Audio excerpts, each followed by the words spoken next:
is Sebastian. Sebastian, can you please help me pronounce your surname? And then you were a social studies, studies social work, at the Singapore University, and also serve as a youth leader at the National Youth Council. And our question for you is, what are the lessons learned from your experience in Singapore with regards to digital literacy and skills development? You have 4 minutes. Thank you very much. Testing. Good morning. Can you hear me? Good morning, everyone. I'm Sebastian from the sunny island of Singapore. And Paris is so cold for me because it's a warm country in Singapore. But the people I met here are so warm in their hearts. And that includes people like yourself. And that's also about the spirit of the internet society, meeting new people, collaborating. And so I'm just happy to be here. So I'll be sharing the question that was asked. So in Singapore, our experience, one of the projects that we do, and one of the projects that we champion is digital inclusion, regardless of age and regardless of ability. What do I mean by that? So I'll give you an example. The National Youth Council, we work together with youth volunteers who are passionate to serve their society. We pair youth volunteers that are considered digital native together with elderly and the public who does not know or are unaware of how to use the smartphone or the internet technology safely and securely. So we also promote intergeneration bonding between youth and also the elderly. So this is one of the projects that we do in Singapore. And the idea is not just to promote bonding, and the idea is not that youth are the masters of the internet. It's also a dual way of learning and the dual way of interaction between the youth and the elderly. So the elderly also have stories to share with the elderly, and this will create some bonding between both of them. Sorry, can you repeat the question again? The question is, what are the lessons learned from your experience in Singapore with regards to digital literacy and skills development? Okay, thank you. So what we do is asset-based community development. We want to create community networks because the idea, I'm not from the technical field, but I really appreciate technical people that are in this room right now. It's important that we work together. I believe in multi-stakeholderism. That's why I'm here. That's why I want to listen to you.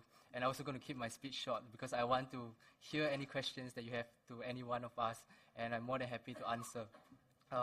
So what we do is we partner not just with the youth, but we also work with community organization, elderly homes to invite the elderlies in. So this is how we let the youth have a platform to enhance their digital literacy skills through sharing with the elderly and the public.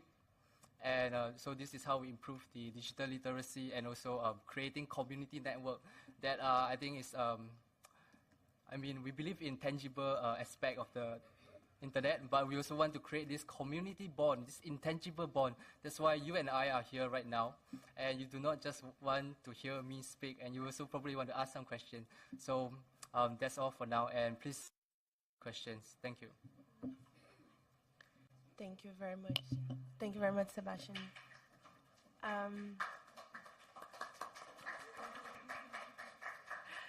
Thank you. Up next, you go ahead.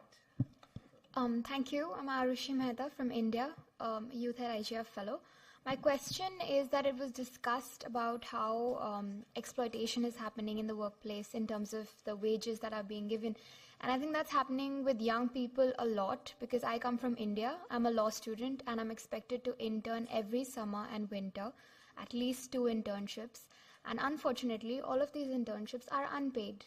And I'm supposed to bear the burden of travel, and I have to sit, and I'm expected to sit there and my colleagues till 3 a.m. working.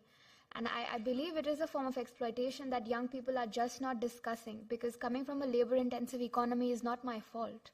So I wish to know how I can, navigate through this or gain funds from somewhere, or at least start a movement in which young people are paid what they deserve, because we're not doing any less than the associates and possibly even more. Thank you. Can you hear me? Yeah. Okay, much better. Maybe I'll answer the lady question on the from India, right? regarding exploitation. So I think, okay, it's not exactly like fake news, but you have to be aware of where is the source of the information of your job advertisement. And perhaps most organizations, because of cost, they might purposely, unintentionally or intentionally try to mislead, especially young people like ourselves, which is much more... They're actually pretty big, like I'm talking about the biggest law firms in the country, yeah. So it's not a question of credibility, but more of the fact that why are we not getting paid. Can you repeat again?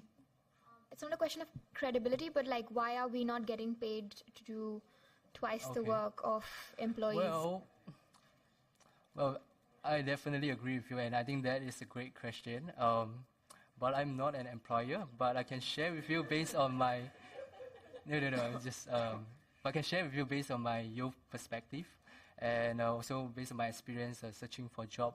I think on the other hand, the employers, I'm sure we have some employers here, whether in the panel or sitting down here with us, they would say that young people are lazy. We are the strawberry generation. We are not working hard enough. So that is their way for us to train and to prove ourselves. So, but to solve your question, how can we do it? You either search for a job that satisfies you with that criteria, or you find a way to negotiate it. And I think different country and different culture have different ways of doing things. I'm not very sure about India. I've never been to India, so I'm sorry that I can't answer that. But in Singapore, at least that I think in US, social advocacy is one of the things that they are very open and very liberal, so they can champion it. But in Singapore, I think the government control is much more top-down approach. So I'm not sure about India. So you need to understand how can you actually advocate your issues to the relevant organization.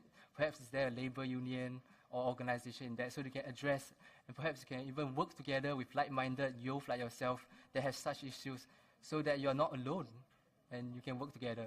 I hope I answered your question.